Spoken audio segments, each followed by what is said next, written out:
The first anniversary of the Nigerian news had its theme focused on oil and gas in the Lake Chad Basin and the raging fires of terrorism, which was held at the city of Westminster, London, United Kingdom in 2017.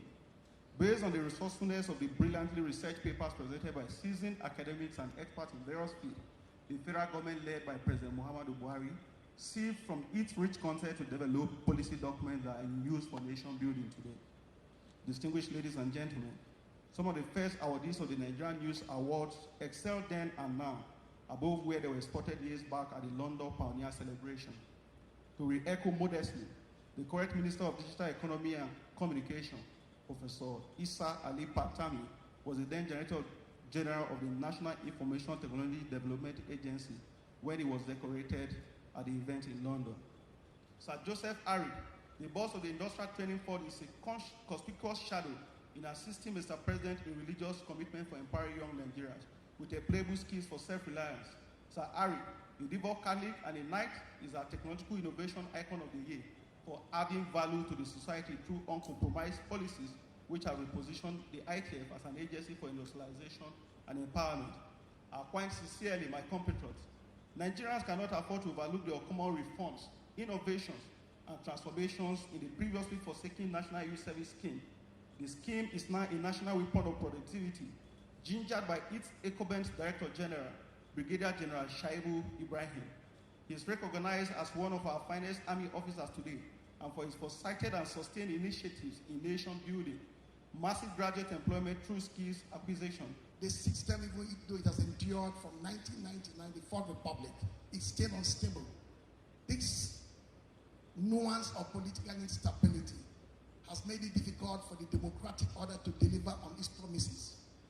That is why, that in spite of some commanding achievements recorded in the past 2 decades plus, you still find poverty in the land, unemployment, inflationary trends, both macro and microeconomic deficiencies, low capacity utilization, human index that is not really growing, lack of sustainable means of livelihood. They're all there. These are the what's. And why do they persist? Because there is the third point to note. The Nigerian elite is no longer a cohesive and a coherent class. On assumption of office,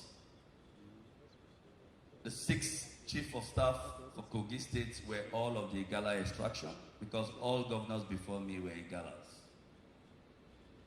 On the day I was sworn in, I did the very opposite.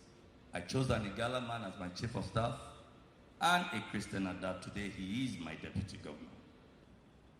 I want to say that I had looked at those eminent Nigerians that are intended today to be honored. I looked at most of the faces there.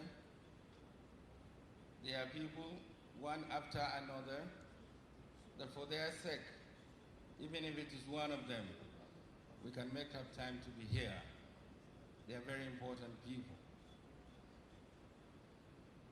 I want to say this because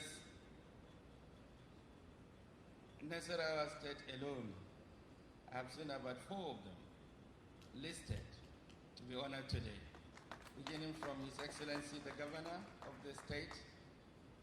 I have seen Brigadier General Ibrahim Shoaib. I've also seen Dr. Faisal Shoaib, and also the young man who is heading the Civil Defense Corps.